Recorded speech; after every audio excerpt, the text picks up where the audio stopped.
Non-Americans of Reddit. What is something about America that surprised you in a good way?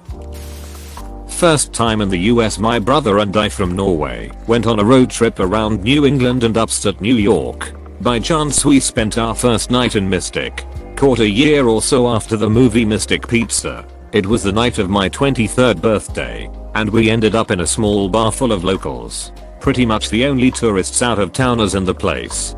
During a trip to the bathroom, my brother had told the bartender it was my birthday, and when I came out the entire bar was singing happy birthday to me, and I was served a giant piece of cheesecake.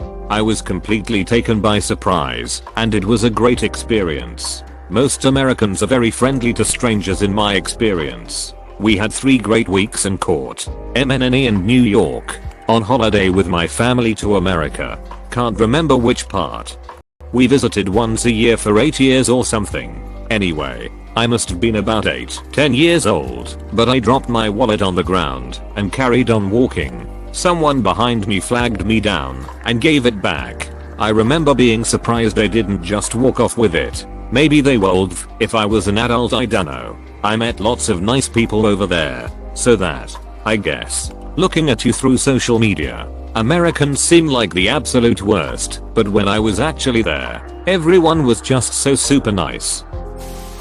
How hospitable Americans are. They get a bad rap internationally for being arrogant, rude. However, after spending a significant amount of time over there working and traveling, I've found it to be the complete opposite. I think it's a pride thing. We take a lot of pride in showing off where we live, because we live there. When I worked as a server in Flagstaff, nothing would make me more excited when a foreign table would ask me about my town, even though I knew they were going to tip like shit. Before COVID, I was friends with an exchange student from South Korea. Luckily, the family he was staying with were kind enough to let me take him out to experience some of the American teenage life. Took him to see a drive-in movie, eat at dinners, bowling with friends, go to football games and parties. He loved how teenagers could just go out as friends and do so much and be so close. Said that it was just like the movies. I can see why he was so pleasantly surprised. Drive-in movies do exist, but not so common. Bowling alleys exist, very common. Football games exist, and parties do exist, uncommon. Put it all together, it must be memorable. A normal SK teenager's life is to go to school, go home only to set off for lessons, suckness tutoring, or lectures from educational institutions. The day usually ends in a study carol. Students do hang out now and then in between. Popular places are a karaoke room with the audio equipment for karaoke, or some tteokbokki spicy, sweet red rice cakes, or to chat in a cafe or a PC banger place to play games.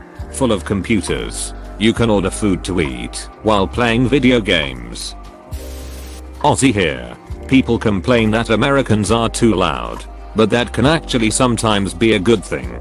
There's been so many times when someone is being annoying in public, but nobody here says anything because we don't want to start a scene. I feel like an American would just tell the annoying person to shut up and actually fix the situation.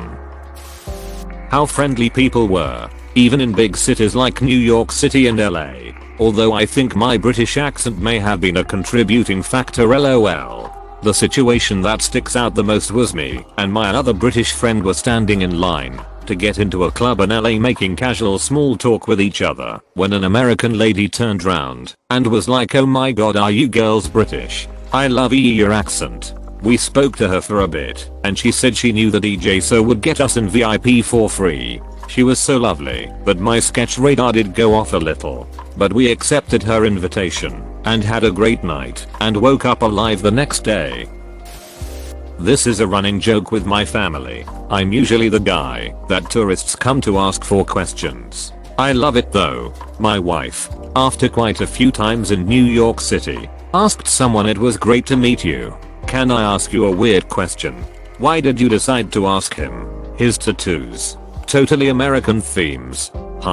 This was one of the great joys of my life when I lived in San Francisco. I'm a small town Midwestern guy and looked like it. My roommates were from Detroit, Baltimore, and Oakland. The vast majority of the time we'd go out to an area with tourists, I was constantly stopped and asked for directions and made everyone wait. while I drew a little map or something.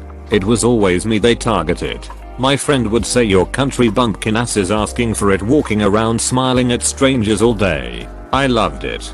Made me feel useful and like I could have a positive impact on a tourist's view of Americans. As an American, it really felt nice reading through comments about America that aren't just about how terrible it is and how the entire country and everyone in it is a joke to the entire rest of the world. It's a real nice breath of fresh air. It's funny because you can see how much this mob mentality thing is prevalent even with non-US countries. For example, I saw a post that painted the UK in a bad light, and the comments were filled with people saying British people in general are literal trash who don't deserve to have rights. I'm not even exaggerating. Happens all the time with China as well. Or really any country that gets attached to bad headlines. People are so quick to throw away any nuance when discussing nations, despite them being made up of millions of unique individuals, many of which almost certainly don't fit whatever stereotype you've got floating around in your head. From studies I've read, it seems like this mentality is basically baked into our neurology as a remnant of our tribal origins, and that you have to actively be aware of this inherent but inaccurate bias to not fall prey to it. Unfortunately, I think the majority of people have very tribalistic mindsets. There's so much genuine hatred for abstract stereotypes. I don't see it as any different than racism. It's the same general principle. Not to say criticisms shouldn't be made. They absolutely should. But there's a big difference between British football culture promotes hooliganism far too much, and British people as a whole are human scum. That's just a toxic mentality that ignores the reality of the individual, no matter which country you're applying it to. How kid-friendly it is. 99% of bars and restaurants are genuinely happy to accommodate kids. The National Park Service's Junior Ranger Program. Summer camps. I'm so glad to see the Junior Ranger Program mentioned. It's an amazing part of the Park Service that definitely deserves attention. And yet I find people within the country who have no idea it exists. It's one of the best programs I've seen that gets children involved. And it also gives out sweet badges. Knowledge is everything. And getting future generations understanding ecosystems is definitely an awesome thing. As an aside, in most parks there is no age limit on who can be a junior ranger. Go ahead. Ask at the desk. Be a 47-year-old junior ranger because the badges are sweet and the knowledge is forever. How damn friendly they are. I'm an Aussie who lived in Atlanta for 2 years, and I was blown away how friendly Americans were. They were constantly striking up conversations in public, and it forced me to come out of my shell. I credit my confidence and being able to talk to anyone about anything down to my time in America.